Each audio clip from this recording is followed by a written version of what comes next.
Hello everyone and welcome back to another episode of Ushanka Show, stories about life in the Soviet Union. My name is Sergei Sputnikoff and I was born in the USSR. In today's video we're going to talk about the death of Stalin, which occurred on March 5th, 1953.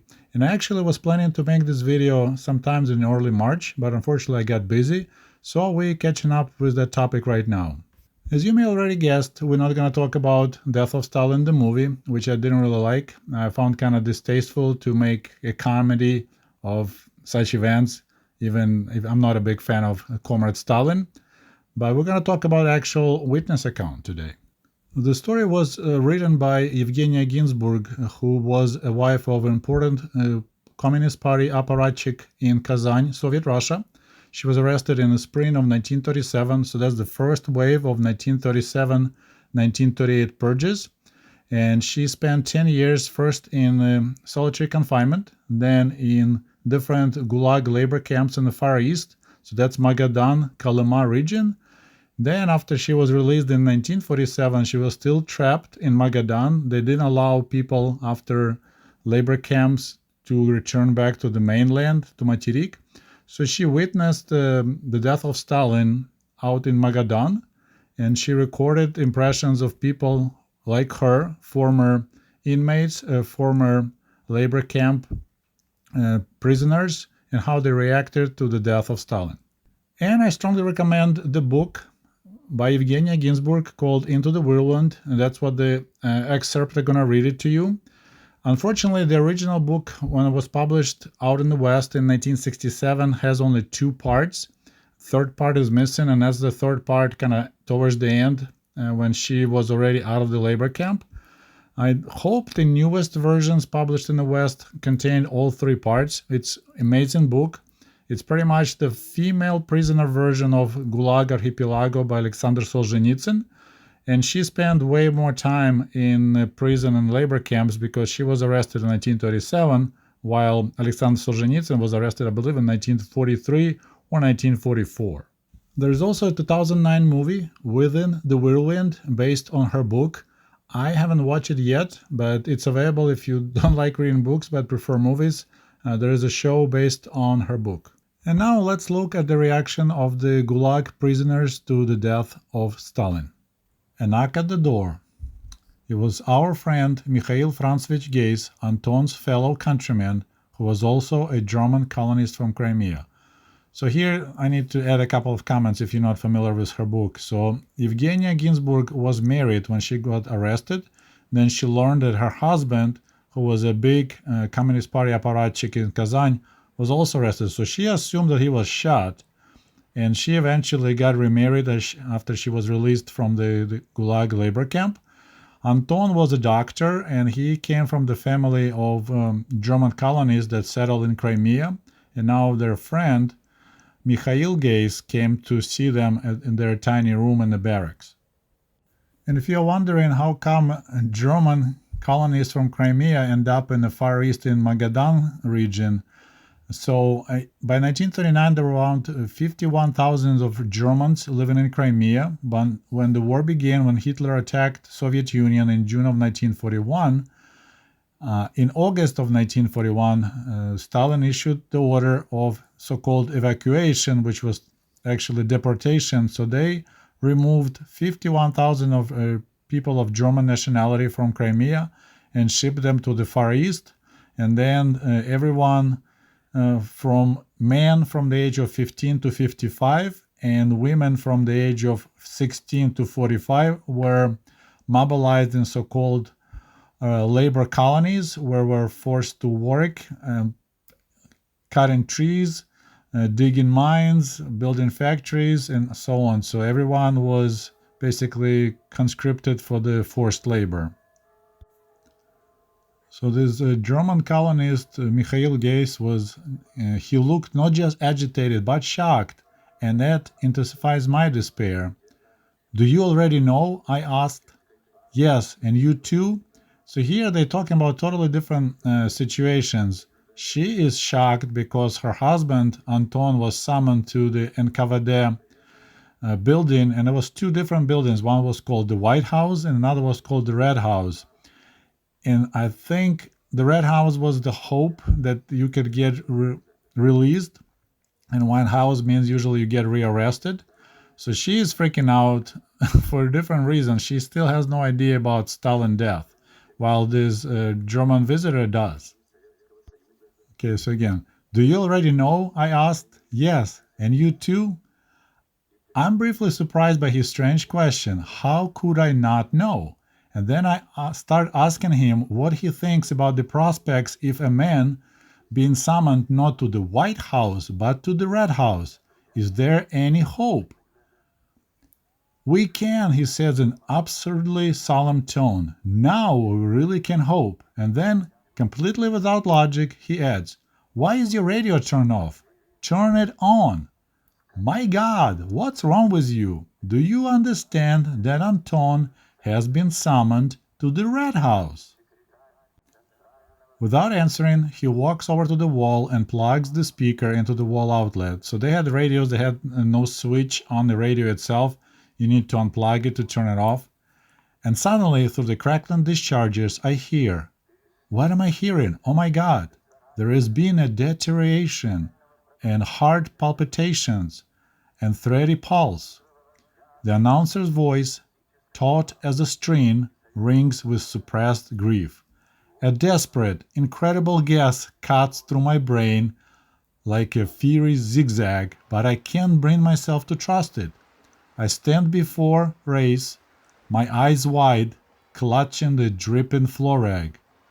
We were passing on a sick note. Because of the noise in my head, and if the sound of the tide had washed it from Nagaevo Bay, I can't hear the ranks and titles being listed. But now it's perfectly clear. Joseph Vissarionovich Stalin. The rag slipped from my hands and fell back into the bucket of dirty water. And silence. And in silence, I distinctly hear Anton's hurried footsteps down the hallway. So her husband is coming back. He's back! They took my passport, he proclaimed triumphantly, as if it were good news. They remembered I had neither exile nor settlement. They will transfer me to a settlement. That's all. It's still unclear whether they will transfer me, Gase said mysteriously. Anton began to recount the conversation in the Red House, but the loudspeaker crackled again at full volume. And again, we are passing on the bulletin. Antosha, I repeated, clutching Anton's hand. Antosha, what if he gets better? Don't talk nonsense, Zhenya, Anton almost shouted, excited. I'm telling you, as a doctor, recovery is impossible. Do you hear? Chainstock's breath, it's agony. You are just babies, Gase said icily. Do you really think that if there was hope for recovery, the people would have been informed about this disease? He is probably already dead. I dropped my hands onto the table and burst into violent sobs. My body shook. This was a release not only from the last few months of waiting for my third arrest. I cried for 2 decades at once. In 1 minute, everything flashed before me. All the torture and all the cells. All the rows of executed people and the countless crowds of the tortured. And my own life, destroyed by his diabolical will. And my boy, my lost son. So when she was arrested and her husband was arrested, her mother was taking care of both boys, but then she didn't have enough money to take care of both boys. So one stayed with grandma, another boy they sent to Leningrad to stay with some relatives, and that kid died during Leningrad blockade. He starved to death like hundred thousands of other Leningrad people. Somewhere out there in Moscow, there was already unreal to us the bloody idol of the century, breathed his last, and it was the greatest event for the millions of still unfinished victims, for their loved ones and families, and for every single tiny life. I confess, I wept not only over this monumental historical tragedy, but above all, over myself. What did these men do to me, to my soul, to my children, to my mother? What time is it? Gaze suddenly asked. 12. The hour has struck 12. Soon we will be free. Chapter 15. Bach Music on the Radio. So if you listen to my stories about classical music being played on the radio when our dear leaders died, this is 1953 and Bach's music on the radio. Before and after March 5th, during the mournful days of the great and wise one's funeral, Johann Sebastian Bach reigned supreme. Music occupied an unprecedented, inordinate place in the broadcasts. Majestic musical phrases, slow and serene, poured from every loudspeaker in our barracks, drowning out the children scurrying in the corridors and hysterical sobs of women. Yes, in our barracks, populated by the Kolyma plebs, so Kolyma plebs as the people who went through the Kolyma GULAG labor camps, the women wailed for the deceased with all their fever, shouting, "And who have you abandoned us to?" They knew proper etiquette, our women, and didn't want to appear inferior. All of Magadan wept. They wept too. However, sometimes gathered in the kitchen, they would suddenly pause in their weeping and matter-of-factly exchange ideas about what would happen to us operas next. On international issues, everyone agreed that war was inevitable, because there was no one to stand up for us now. But regarding domestic affairs, despite the sobs, optimistic notes began to occasionally break through. Maybe things won't be so strict now. Maybe someone would even be able to escape to the mainland. "And you, Mommy, why aren't you crying?" Tonya asked curiously. So Tonya is their adopted daughter. "All the aunties are crying, but you not." "Mom cried once before," Anton explained patiently, "but you weren't home then. You were visiting Aunt Yulia." During these mournful days, Anton suddenly found himself with a huge medical practice again. People were constantly being sent for him from the authorities' houses. Many were stricken by the painful experiences, the utter confusion of emotions, and the anxiety about the future. And they remembered the disgraced German doctor, dismissed from his job, who had handed over his passport to the Red House, but damn it, he was a skilled one. Confusion gripped the nobles of Kolyma even before the news of the fatal illness of the leader and friend. Even the preliminary bulletins plunged our superiors into agonizing bewilderment. After all, they had completely forgotten the strange fact that the Generalissimo was created from the same imperfect flesh as all other sinners. His illness alone was becoming a crack in the body of that happy, understandable, harmonious planet whose inhabitants and masters they were, and which they so deftly managed. Blood pressure, protein in the urine. Damn it! All this is fine for mere mortals, but what connection could such a vile matter have with him? So they're talking about Stalin. The ancient Slavs would probably have been equally offended if they were suddenly told that Perun's blood pressure had risen. So Perun is like ancient god of weather or sun for the ancient Slavs. Or the ancient Egyptian if they had unexpectedly learned that the god Orisis had protein in his urine. His death had an even more devastating effect on the Kolyma leaders. It's no wonder that many of them suffered angina attacks and hypertensive crises during those days. No, for all the realism of their thinking, these people could not reconcile themselves to the vulgar idea that a genius, a leader, a father, a creator, an inspirer, an organizer, a best friend, and so on, were the subject to the same rigid laws of biology as any prisoner or special deportee. The capriciousness of death invading a gigantic system so orderly, so planned, so incomprehensible. After all, they had all become accustomed to the idea that people of high rank could die only on the personal orders of Comrade Stalin.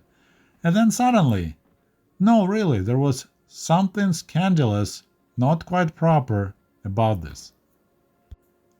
The languid music of Johann Sebastian Bach was called upon to support the wavering grandeur. There were many heart attacks and nervous breakdowns among our political exiles during those days. Decades of hopelessness left us stricken by the first flash of lightning. Accustomed to slavery, we nearly lost consciousness at the mere thought of freedom. Chained to our icy prison, we fell ill at the revived memory of trains, ships, and airplanes. None of us could sit at home those days. We wandered the streets. We stopped when we encountered our own. Glancing around, we exchanged secret glances and excited whispers. Everyone seemed drunk. Our heads were spinning with anticipation of the changes to come. And although no one yet knew that, thanks to Edinburgh's acclaim, so Edinburgh, that's the guy who was on the radio, I believe. The springtime phrase thaw would soon be inaugurated. They could already hear the stagnant ice floes balking and were already joking, repeating the Ostap Bender's formula. The ice has broken, gentlemen of the jury. Ostap Bender is a famous character. There's a really good movie about him. So anyways, a quick reference to Ostap Bender here. They say Molotov will be here. Hardly. He is a blockhead. He can only talk backwards. Well, that's enough. Hurry up, Beria. And then it might get even more interesting. After all, there is probably some documents, a will of succession. In any case, they will abolish a perpetual exile, you will see, and the 25-year sentences. From time to time, someone's voice, completely bewildered, could be heard. I hope things don't get worse. Such a person was immediately attacked violently. Debates about the role of the individual in history resumed. There were still some orthodox Marxists among the settlers, still stammering through the colorless, cracked lips something they would once memorized in lectures on dialectical materialism. But the vast majority of the exiles clearly felt the tremors of the state, deprived of its sovereign by the end of the 30th year of his reign. The confusion and alarm of all the dispatchers, large and small, when they saw that finger that had rested for so many years on the main button of the control machine was gone.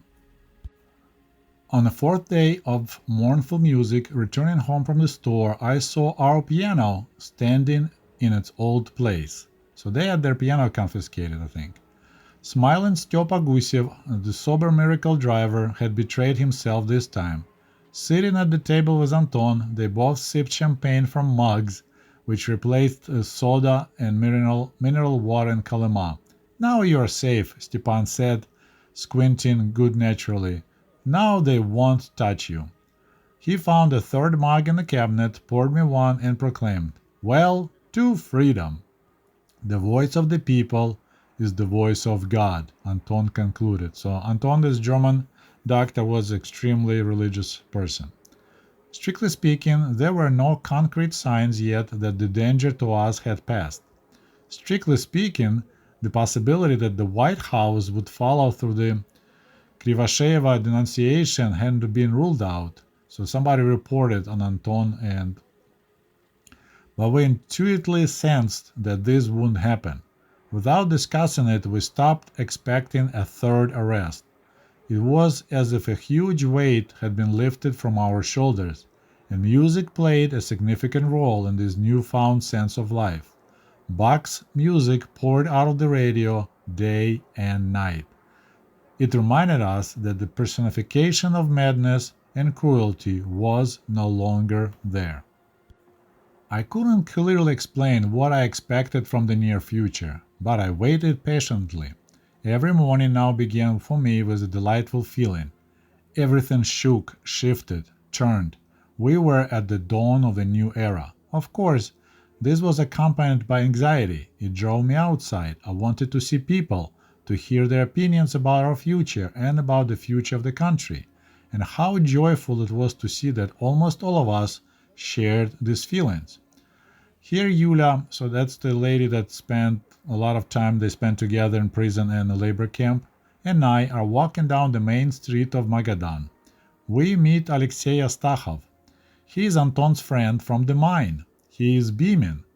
His magnificent black beard, a la Alexander III, shines, his lacquered brown eyes, his ineradicable white teeth, just like Anton's.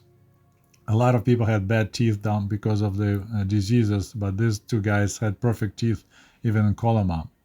He is a most picturesque man, tall, stately, handsome, and listening to him is a pleasure. His speech is sharp, rich, and brilliant. And all this after many years of imprisonment. "Happy holidays to you! Happy Easter!" exclaims Alexei Alexeyevich. For a moment his voice drowns out even the mournful music still blaring from the radio, from all the loudspeakers. Astahov went deaf at the mine, and now he can't always match the power of his booming voice to the hearing of his interlocutor. Cautious Yulia is horrified. She glances around at the passerby people. Then she shouts just as loudly right to the Astahov's ear. "Is Easter really that early today?" She looks at me triumphantly. How subtly she had managed to overcome his awkwardness. Then, to be on the safe side, Yulia adds, "Most likely, Lavrenti Pavlovich, so that's Beria, will now be General Secretary. That would be the most sensible thing. Oh, Yulia, the great conspirator, your efforts were in vain. None of the passerby pay us any attention. They all used to be afraid to be reported right away. Everyone has a host of new worries and concerns. In this new situation, everyone is still feeling out of their new place." Two more exiles approach, another crossfire of predictions, assumptions, and fears. The blinding word rehabilitation hasn't been permitted our conversations, but the somewhat humiliating yet still welcome word amnesty is already in the air. So amnesty, you are forgiven. Rehabilitation is like you're restored in your rights.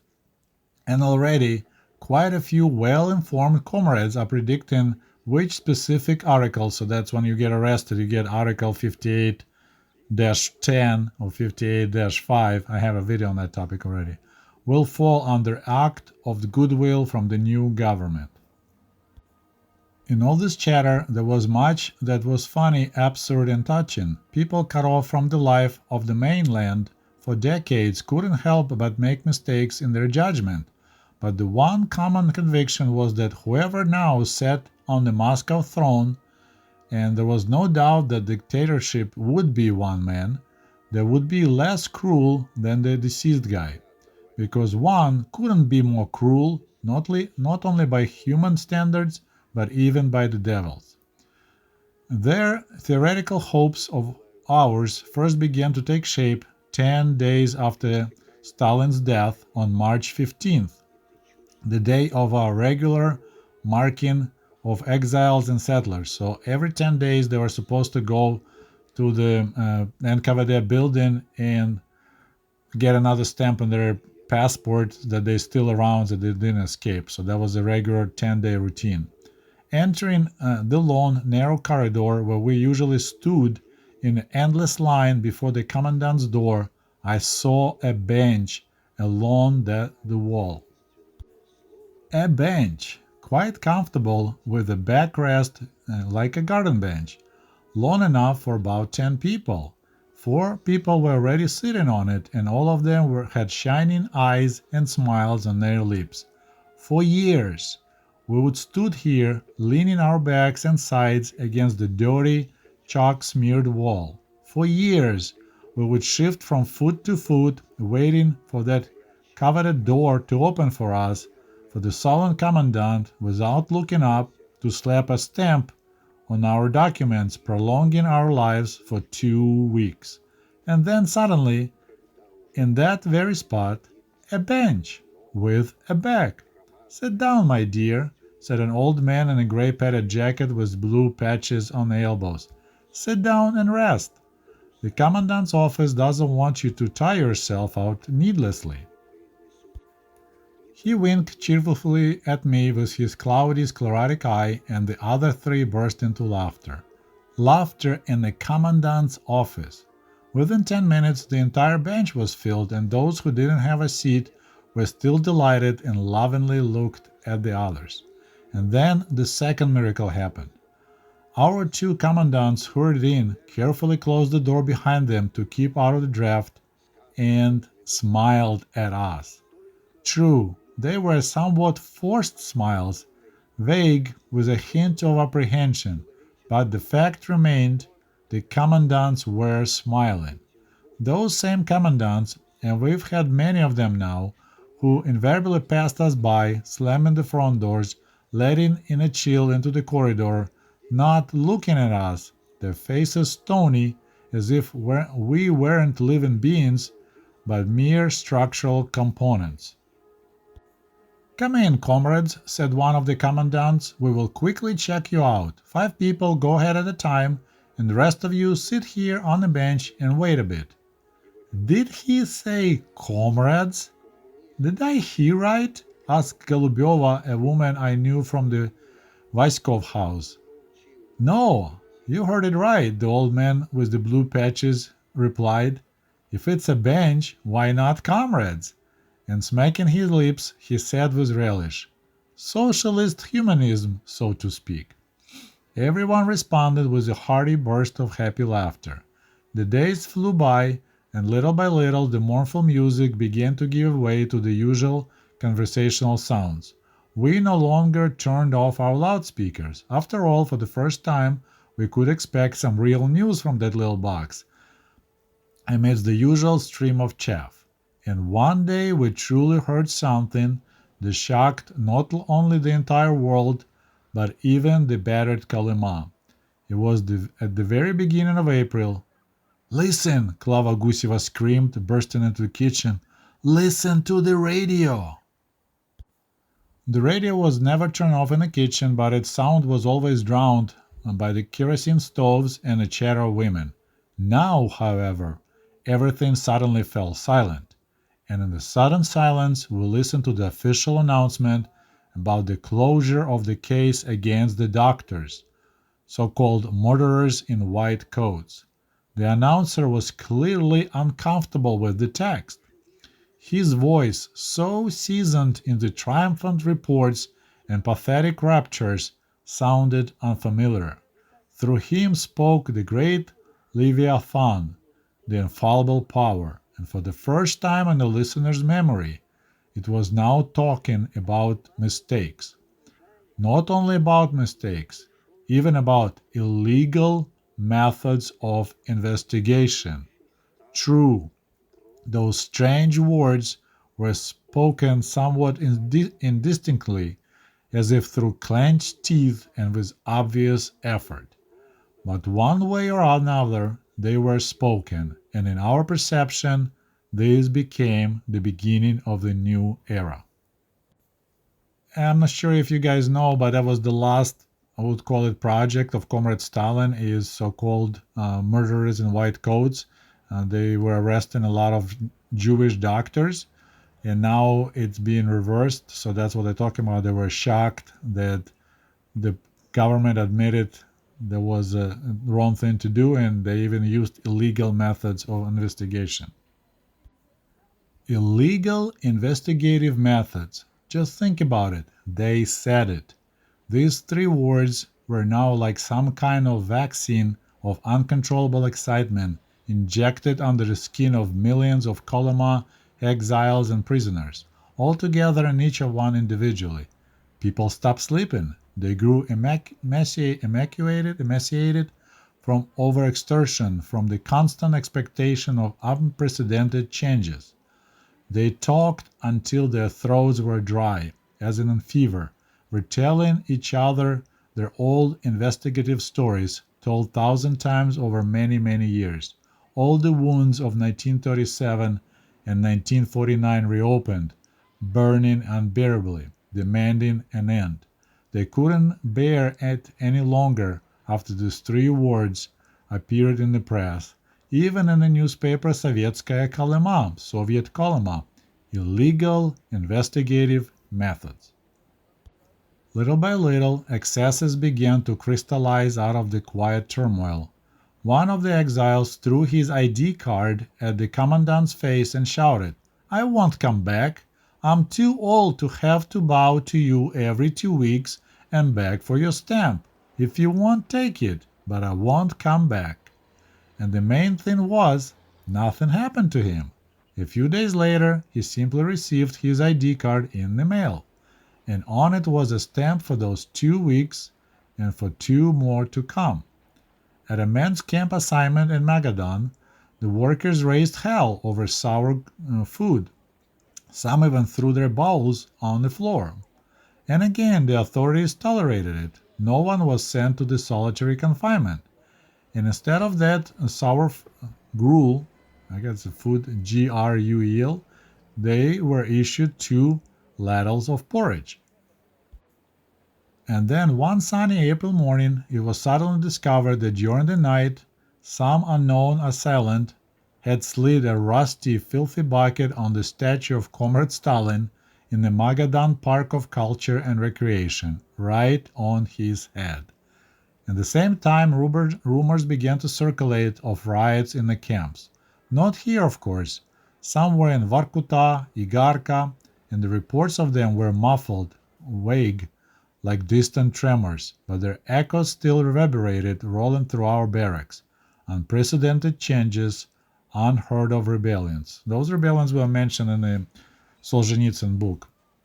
Now, looking back, I see that those were happy days for us, a liberation from fear. Perhaps still subconscious, based neither on facts nor on sober analysis, but still. For some reason, every muscle in my body and every ounce of my soul suddenly tensed, as if I'd been dosed with some kind of magical shower. And suddenly the fatigues that seemed to have ingrained every cell of my body was washed away. We felt younger. I became devilishly energetic, like I was 20. I launched a series of attacks on the authorities. First of all, I wrote a letter of rehabilitative apology. For the first time, never before had I participated in the mass psychosis of letter writing that so many were subject to. Sometimes in Elgin, so that was a GULAG camp in Elgin. After roll call, by the light of the oil lamps, hiding from the guards, we would scribble and scribble, changing addresses. Sometimes writing to Supreme Prosecutor, sometimes to the Minister of State Security, sometimes to the Chairman of Council of Ministers, sometimes to the Central Committee of the party. So they write in the letters, hey, I was arrested for no reason, I'm being punished for no reason, and most often personally to the Comrade Stalin. Some wrote several hundred petitions during their time in the camp. The answer was always the same. There were no grounds for a review of your case. I never gave in to this. I knew for certain that as long as the children's best friend, which is Comrade Stalin, was on the throne, not a single Kolyma mother would return to her children. Now I wrote a petition, believing there was a chance for a favorable response. I wrote to Voroshilov, because in my early youth I had encountered him. I briefly reminded him of myself, informed him of my fate, and asked him to intervene. Now he could. He had the opportunity to do so. I had no doubt that the tyrant's death liberated not only us, but also those who stood behind him as his closest comrades. Of course, my hopes and aspirations at the time devoted really little space to a sober analysis of the situation and the specifics of the system as a whole. In a state of general euphoria we found ourselves in, emotions took over. The almost psychological sense of renewal we experienced prevented us from reasoning, evaluating, or weighing things. Just how far-reaching my hopes for a new life were can be seen from the fact that I suddenly began persistently writing to the mainland, insisting they send me at least copies of my educational documents, so that's her diplomas. Well, even just an university diploma. Yulia assured me that I might as well have asked for a star from the sky. She believed that all that remained of our past life was that very pink folder with description "Keep Forever." So that's their criminal case. But the miracles continued. Aksionov, my husband's sister, managed to obtain a copy of my university diploma from the archives and sent it to me. That's when I took another step, one that surprised not only my superiors but even many of my comrades in exile with its audacity. I wrote a statement to the Dalstroy political administration asking them to tell me how I should support myself in exile if they wouldn't let me work. I demanded an appointment in my specialty, teaching. And even more defiantly, I added, since there is no universities in Magadan, I agree to teach in a secondary school. You are crazy, Yulia exclaimed, to attract attention to yourself with such pretensions, and this is at the time when they hadn't yet sorted out Krivasheyev's denunciation against you. Astahov made fun of me. He even wrote a pamphlet, From the Bench to the Pulpit. It recounted the verse how, overjoyed at the bench in the commandant office, I applied for a position at the department, and how someone in felt boots shook me to put an end to such a senseless dreams once and for all. So someone in the felt boots, that's the guards. They wore warm boots. Laugh, laugh, I persisted. I know what they will say. We would gladly take you, but you don't have any educational documents, nor qualifications to teach. And then I'll show them my diploma. We will see what they will think then. I think they will have nowhere else to go. Even Beria's amnesty, announced soon after, couldn't dampen this mood, although of course it greatly upset us, and some even plunged us into utter hopelessness. This amnesty was only for criminals. It practically didn't affect political prisoners because formerly it only covered those serving sentences up to 5 years. And such political prisoners didn't exist. Even those serving 8 years were not eligible. Not only did this amnesty disappoint expectations, it also brought countless domestic disasters. While awaiting transport to the mainland, gangsters, criminals released from the camps terrorized Magadan. The police was unable to cope with street robberies. The criminals' brazenness suggested, or rather, a disturbing premonition of some kind of unbridled pogroms, some kind of yeah without a cross. As dusk fell, we were simply blocked in our Nagaeva. Walking through the hospital vacant lot after dark became life-threatening. Fortunately, spring had finally arrived to Kolyma and navigation had opened. Newly free citizens, friends of the people favored by Lavrentiy Beria, began to be loaded in droves onto steamships sailing from Nakhodka Bay and there to Vladivostok, where they were transferred on to railway trains. The train carrying this group was nicknamed the 500 Merry Ones. The amnestied criminals, after the train name, were called Merry Fellows. For a long time, we continued to hear various rumors about exploits of these Merry Fellows in Vladivostok, Khabarovsk, and in Siberian cities lying on the way to the capital. At the beginning of summer, Anton finally was offered a job. He was hired at the Gostrach as a doctor, providing health assessments for the policyholders. So it's like state insurance companies. It was a dull and soulless job from which he returned every day distraught, but there was no point in refusing. After all, this unfortunate Gostrach was guiding us out of a protracted period of constant poverty. And how will you register me? After all, my passport had been confiscated and I don't have an exile certificate yet. Anton pressed his new employers. No problem, everything has been agreed upon where it's needed. They replied evasively, hastily, and even somewhat embarrassingly. So, you either have a passport if you are not a regular Soviet citizen, or you have a so-called exile certificate. So you're out of prison, out of labor camp, but you're not allowed to leave. So then you have this exile certificate. Then I was offered a position playing the piano in the kindergarten in Marchekan. It was very far away and I had to travel with great difficulty, but anyway, under the changed circumstances, I found it unbearable to continue toiling on the same burden. After all, the main tormentor was no longer there. So couldn't I achieve even the simplest, most basic mental work? Only now, when my fears for my very life had receded somewhat, did I feel with particular acuteness how I yearned for real activity, to write and to teach and to write. This is what I craved, this is what I pondered day and night, mentally compiling notes for my first lectures.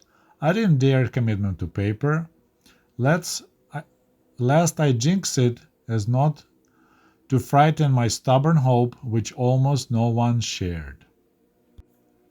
Meanwhile, unexpected events continued. It seemed history was finally beginning to work in our favor.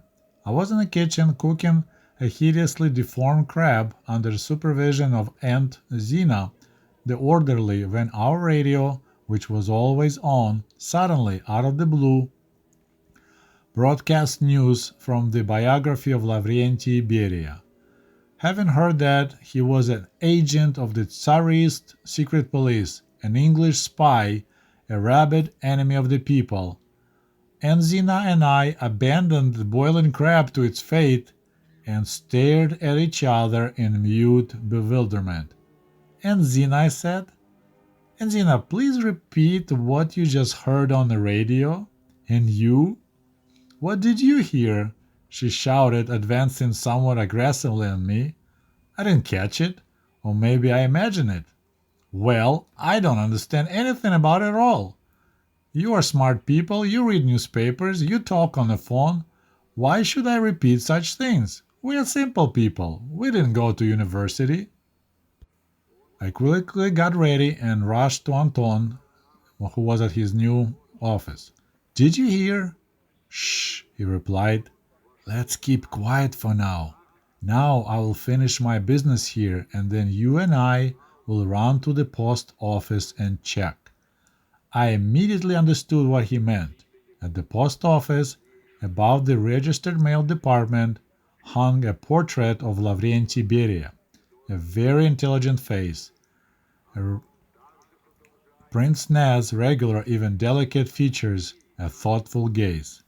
Out of breath, we ran into spacious post office hall. Above the head of the girl in charge of registered mail, a defiant, almost cynical, empty, dark square gaped.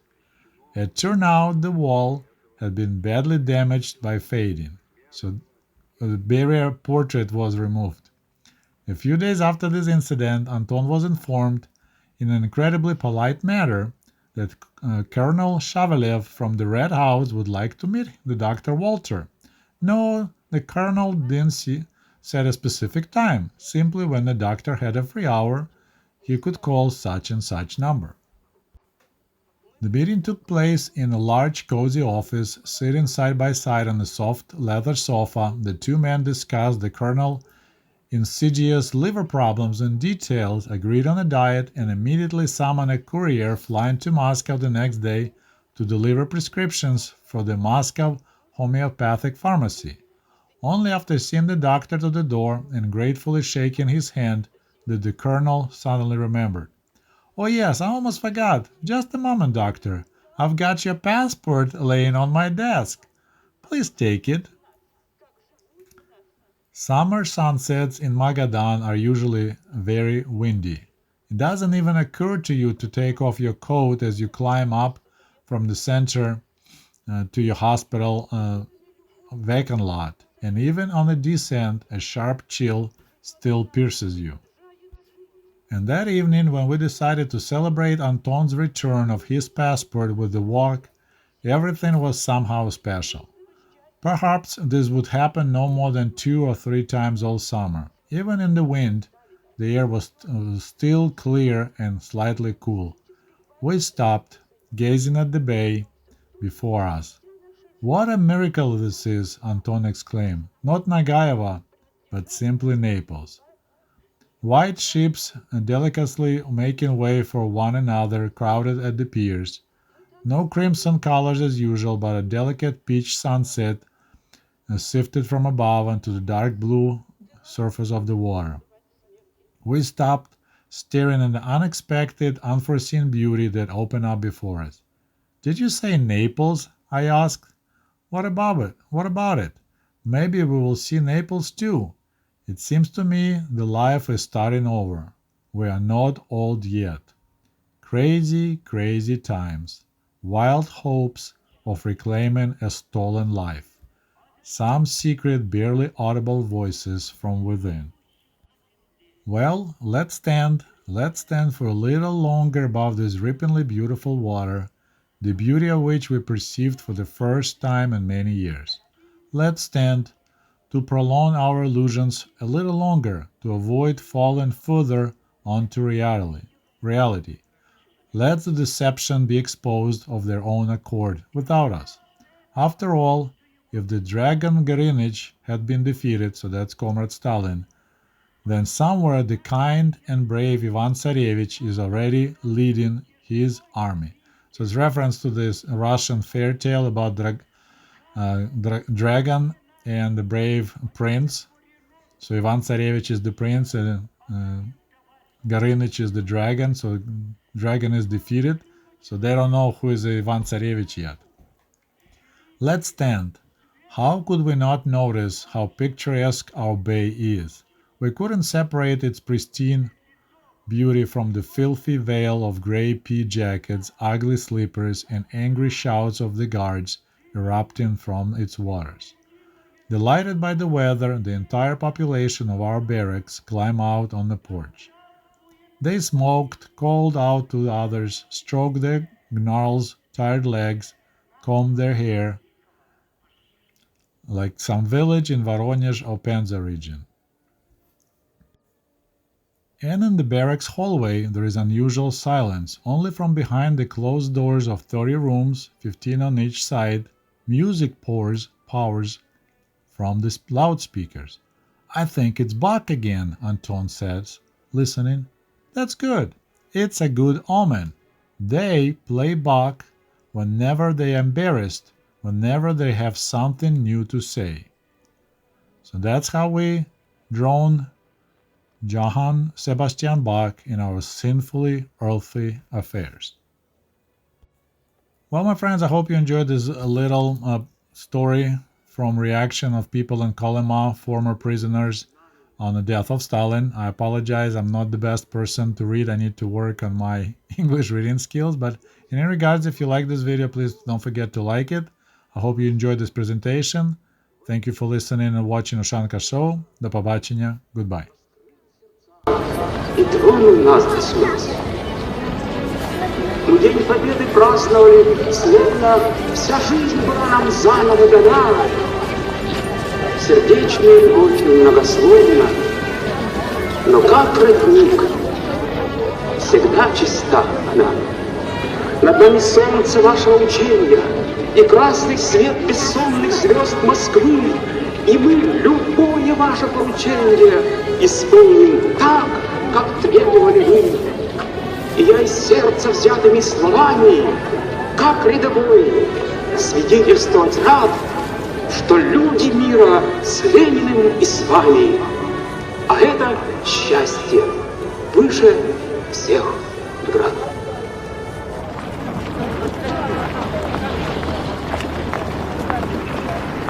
Через снежные сугробы Донбасса шел в серой шинели товарищ Сталин, и его клич услыхал истерзанный народ: Украина освобождается, спешите ей на помощь. Я вижу сегодня шахтеров Донбасса. Тысячи людей встречались с ним в окопах, залитых водой шахтах, разбитых цехах заводов. И куда он ни приходил, зажигались первые звезды. Металл лился. Он объединил все земли Украины.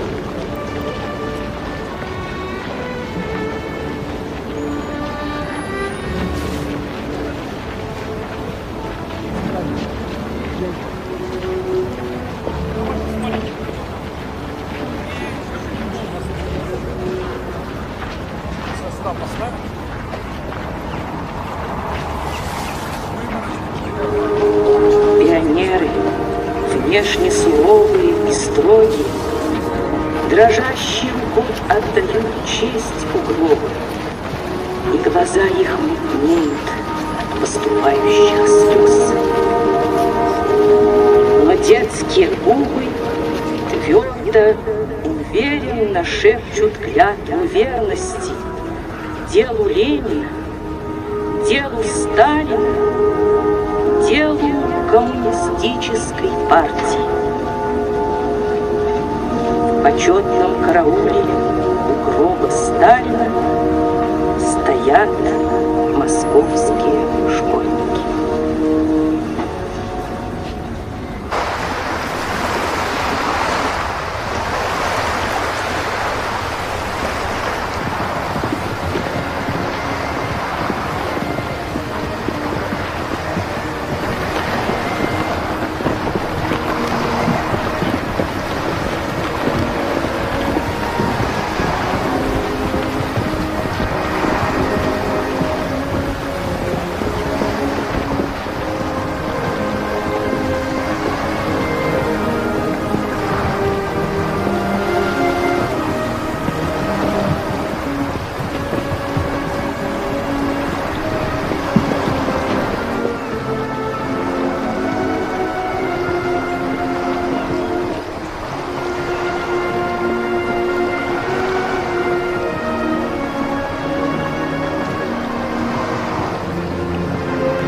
Всю нестерпимость, боли и печали.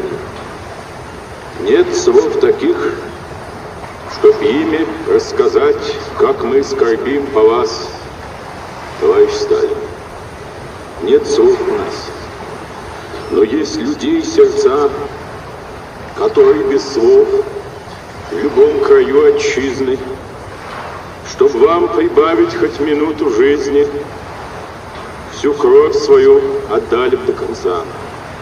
Когда бы можно было их сложить, всех тех сердец, безмолвные порывы, готовых жизнь отдать, чтоб вы остались живы, то вы могли бы еще столетия жить. Товарищ Сталин, вы ушли от нас. Нет слов сказать, как тяжко мы страдаем. Земля, и та от горя вся седая.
эти трудные для партии нашего народа дни мы, кировцы, как и все трудящиеся нашей Родины, единодушно одобряем мероприятия партии и правительства, направленные на безусловное обеспечение успешного проведения в жизнь выработанной нашей партией и правительством политики. Вместе со всем советским народом мы, кировцы, еще теснее сплотим свои ряды вокруг Ленинско-Сталинского Центрального комитета Коммунистической партии и советского правительства. Еще с большей настойчивостью и энергией будем бороться за дело партии Ленина-Сталина, за победу коммунизма в нашей стране. Наш самоотверженный труд будет лучшим памятником нашему любимому вождю и учителю Иосифу Виссарионовичу Сталину. С именем Иосифа Виссарионовича Сталина связаны все наши радости, все наши победы, что бы мы ни делали, что бы мы ни творили, везде чувствовали отеческую помощь и совет великого Сталина. В эти скорбные дни, когда ушел от нас вечно живой Иосиф Виссарионович Сталин, наш народ еще теснее сплотится вокруг коммунистической партии и Ленинско-Сталинского Центрального комитета родного советского правительства. В ответ на обращение Центрального комитета Совета министров СССР и Президиума Верховного Совета СССР мы проявим несокрушимую твердость и единство, как никогда повысим политическую бдительность, отдадим все силы, всю энергию для выполнения задач, начертанных нашим отцом, родным и близким великим Сталиным.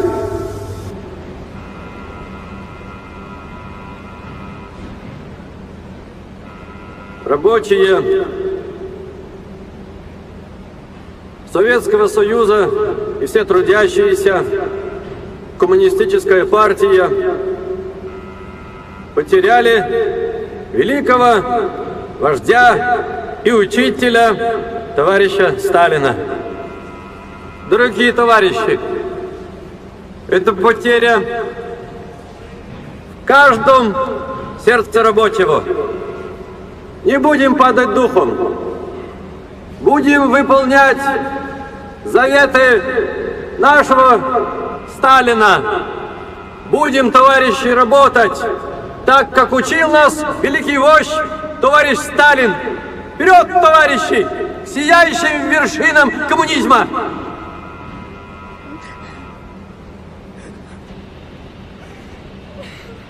Перестало биться большое, любящее сердце Иосифа Виссарионовича Сталина.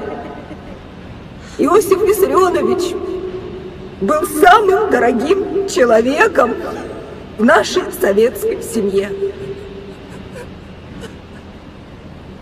Все радости, все трудности нашей жизни мы переживали вместе с Иосифом Виссарионовичем Сталиным. Мы знали, что Иосиф Виссарионович Сталин – наша верная защита, наш верный учитель. Под его руководством весь наш советский народ построил прекрасную жизнь.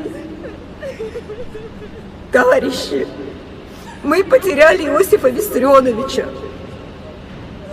но имя его будет жить в наших сердцах до тех пор, пока будет биться кровь в наших жилах.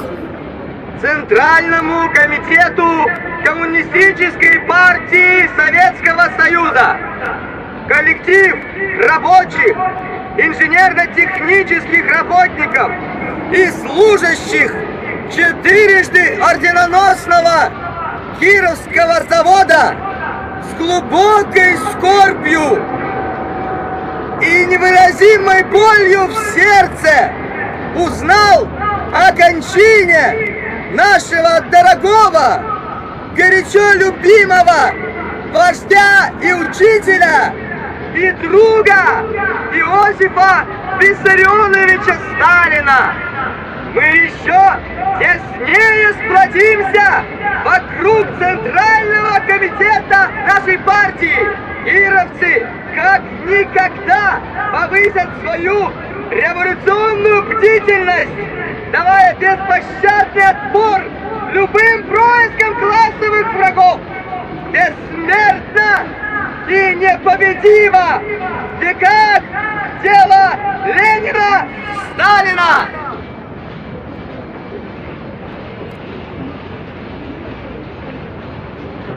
Мы еще теснее сплотимся вокруг Центрального комитета нашей партии.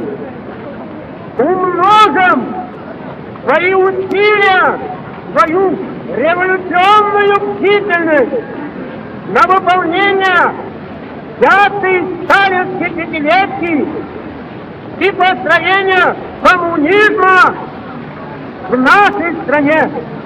Бессмертно и непобедимо в веках дело Ленина, Сталина.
Говорит Москва.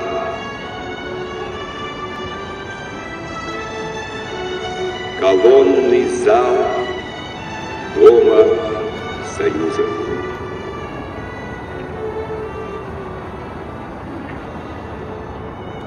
Наступили последние минуты прощания с Иосифом Виссарионовичем Сталиным. У гроба члены Центрального комитета Коммунистической партии Советского Союза, члены комиссии по организации похорон, министры, маршалы и генералы Советской армии.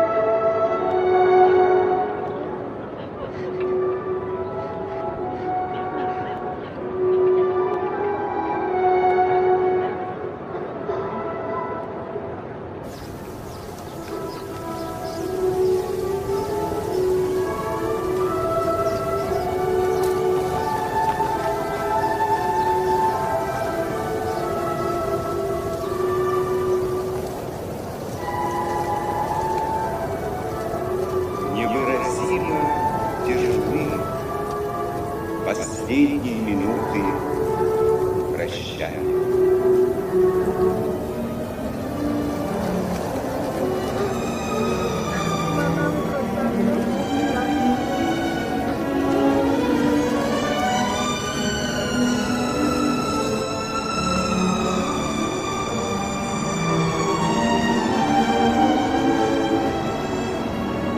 В эти минуты прощания особенно остро ощущается вся глубина постигшего страну горя.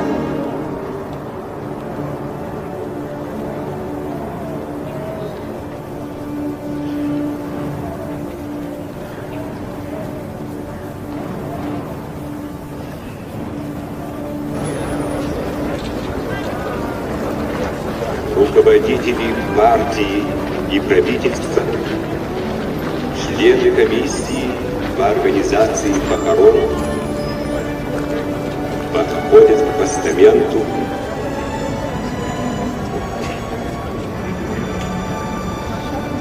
поднимают на руки гроб с телом Иосифа Виссарионовича Сталина и медленно направляются к выходу из колонного зала.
поручению Центрального комитета Коммунистической партии Советского Союза и Совета министров Союза СССР траурный митинг, посвященный памяти председателя Совета министров Союза СССР и секретаря Центрального комитета Коммунистической партии Советского Союза генералиссимуса Иосифа Виссарионовича Сталина объявляю открытым.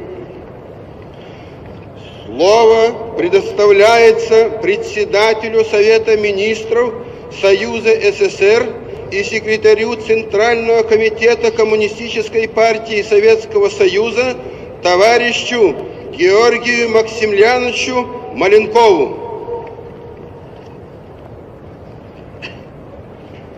Дорогие соотечественники, товарищи, друзья, дорогие зарубежные братья, наша партия, советский народ, все человечество понесли тягчайшую, невозвратимую утрату. Окончил свой славный жизненный путь наш учитель и вождь, величайший гений человечества Иосиф Виссарионович Сталин. В эти тяжелые дни глубокую скорбь разделяет все передовое и прогрессивное человечество. Необъятно величие и значение деятельности товарища Сталина для советского народа и для трудящихся всех стран. Дела Сталина будут жить в веках, и благодарные потомки, так же, как и мы с вами, будут славить имя Сталина. Товарищ Сталин отдал свою жизнь делу освобождения рабочего класса и всех трудящихся от гнета и кабалы эксплуататоров, делу избавления человечества от истребительных войн, делу борьбы за свободную и счастливую жизнь на земле для трудового народа. С именем товарища Сталина связано разрешение одного из самых сложных вопросов в истории развития общества – национального вопроса. Величайший теоретик национального вопроса товарищ Сталин обеспечил впервые в истории в масштабе огромного многонационального государства ликвидацию вековой национальной розни. В результате неустанных трудов товарища Сталина по разработанным им планам наша партия превратила ранее отсталую страну в могучую индустриально-колхозную державу, создала новый экономический строй, не знающий кризисов и безработицы. Наша священная обязанность состоит в том, чтобы обеспечить дальнейший расцвет социалистической Родины. Мы должны всемерно развивать социалистическую промышленность, оплот могущества и крепости нашей страны. Мы должны всемерно укреплять колхозный строй, добиваться дальнейшего подъема и процветания всех колхозов советской страны, крепить союз рабочего класса и колхозного крестьянства.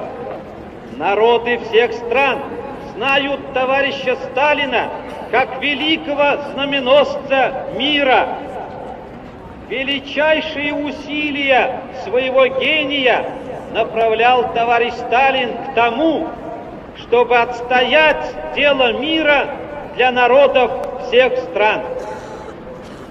Внешняя политика советского государства, политика мира и дружбы между народами является решающим препятствием к развязыванию новой войны и отвечает кровным интересам всех народов.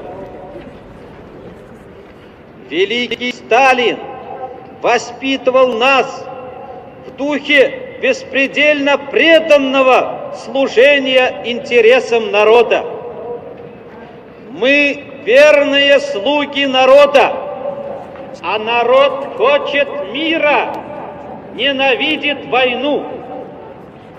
Да будет священным для всех нас желание народа не допустить пролития крови миллионов людей и обеспечить мирное строительство счастливой жизни.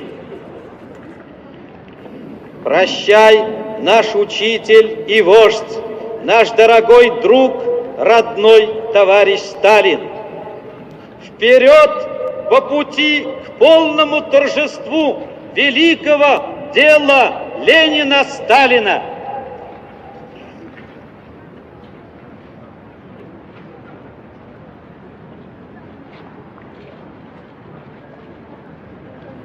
Слово предоставляется первому заместителю председателя Совета министров Союза СССР товарищу Лаврентию Павловичу Берия.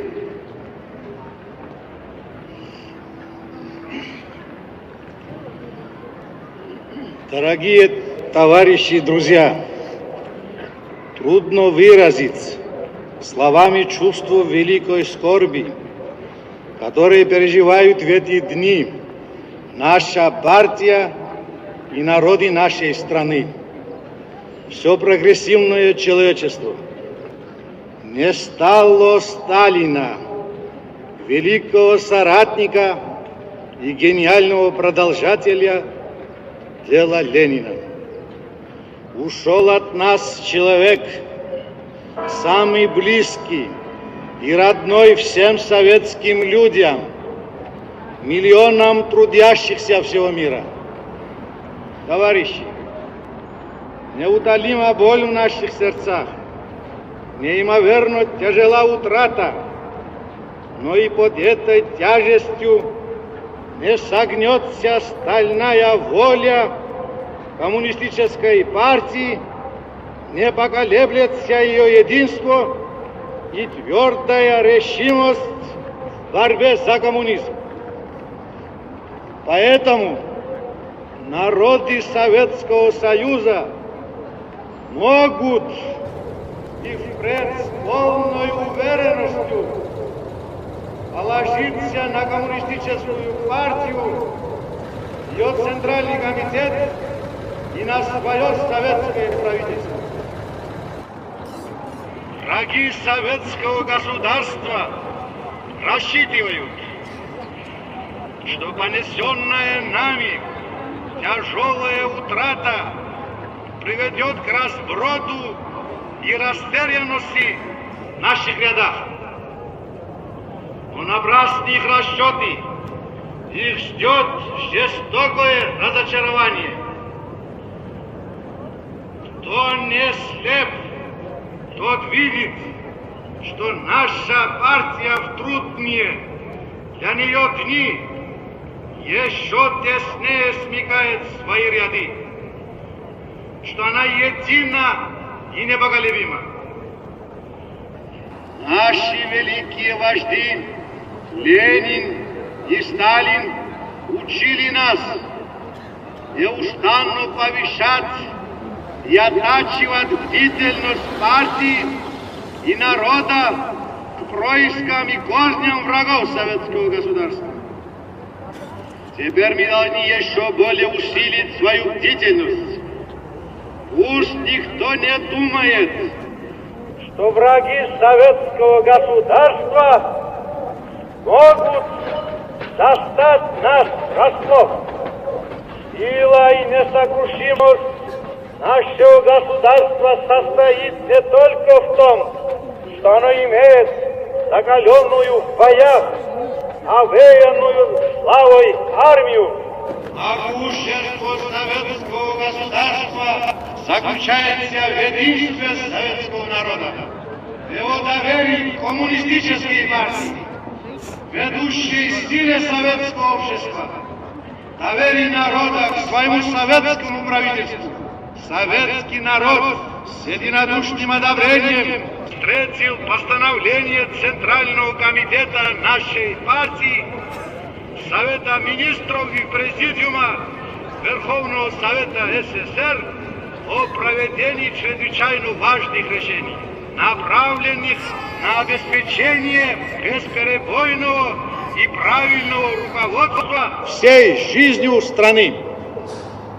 Одним из этих важных решений является назначение на пост председателя Совета министров Союза СССР талантливого ученика Ленина и верного соратника Сталина Георгия Максимилиановича Маленкова.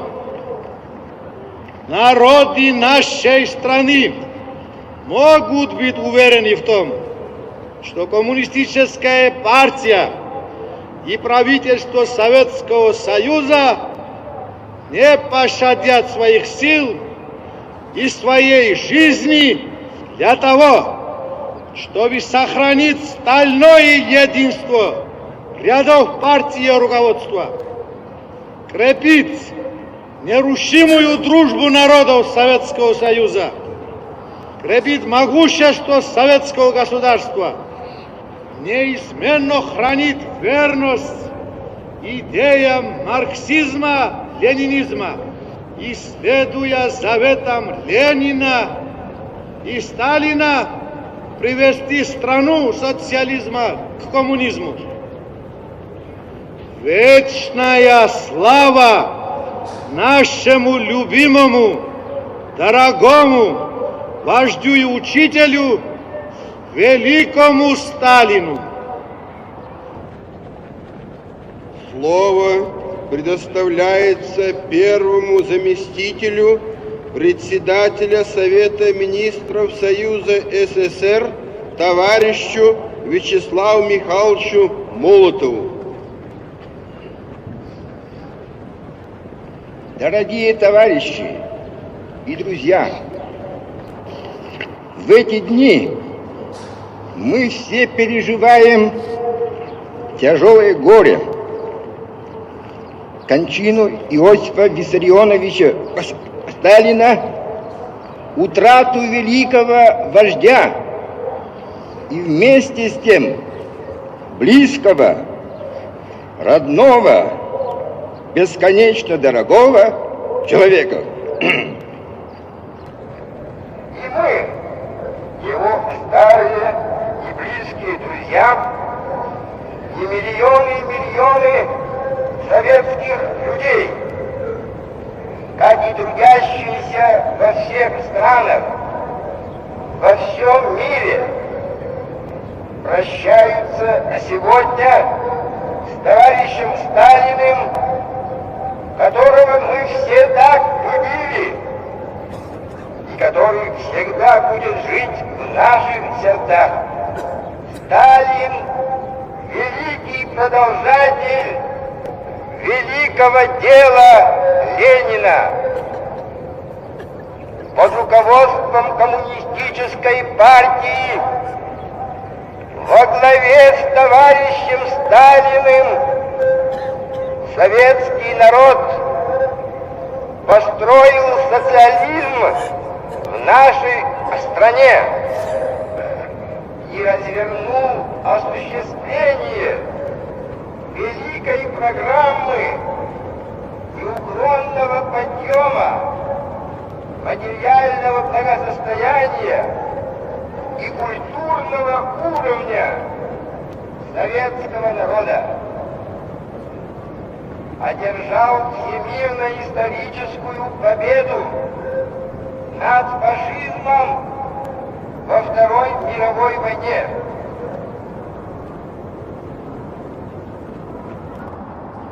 Да здравствует великое всепобеждающее учение Маркса, Энгельса, Ленина, Сталина!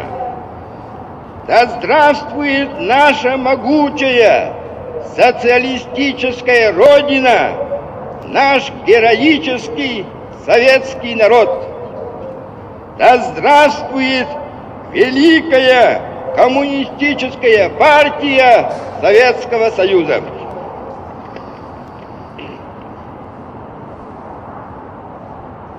Траурный митинг, посвященный памяти председателя Совета министров Союза СССР и секретаря Центрального комитета Коммунистической партии Советского Союза генералиссимуса Иосифа Виссарионовича Сталина объявляю закрытым.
вечер стоит у двора. Маленьким птичкам и маленьким деткам спать наступила пора. Завтра проснется и ясное солнце снова взойдет над тобой. Спи, мой воробушек, спи, мой сыночек, спи, мой звоночек родной.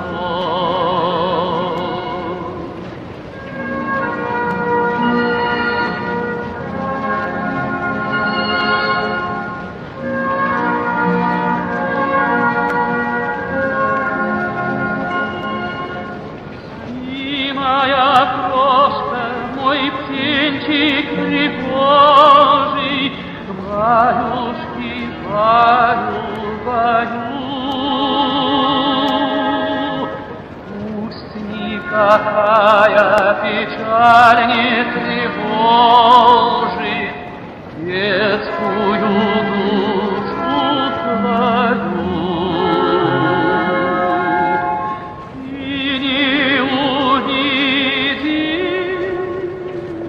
ни горя, ни муки, то ли не встретишь лихой. Спи, мой воробушек, спи, мой сыночек, спи, мой звоночек родной.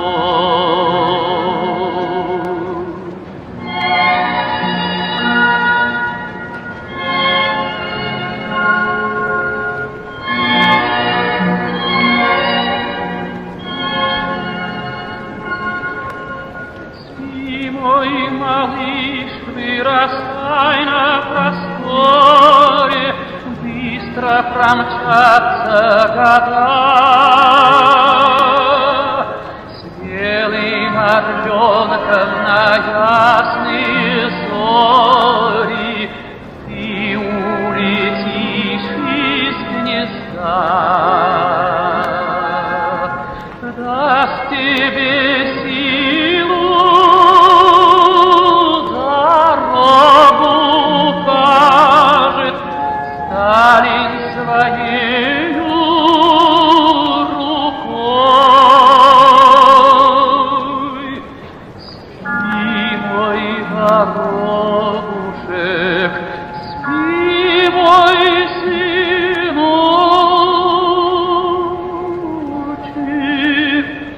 спи, мой звоночек родной.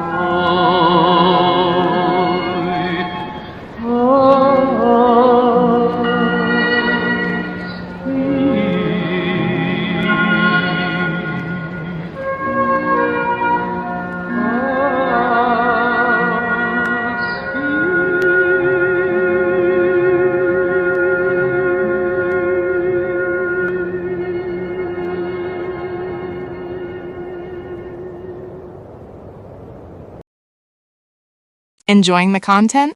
Support the author by picking up a copy of their book.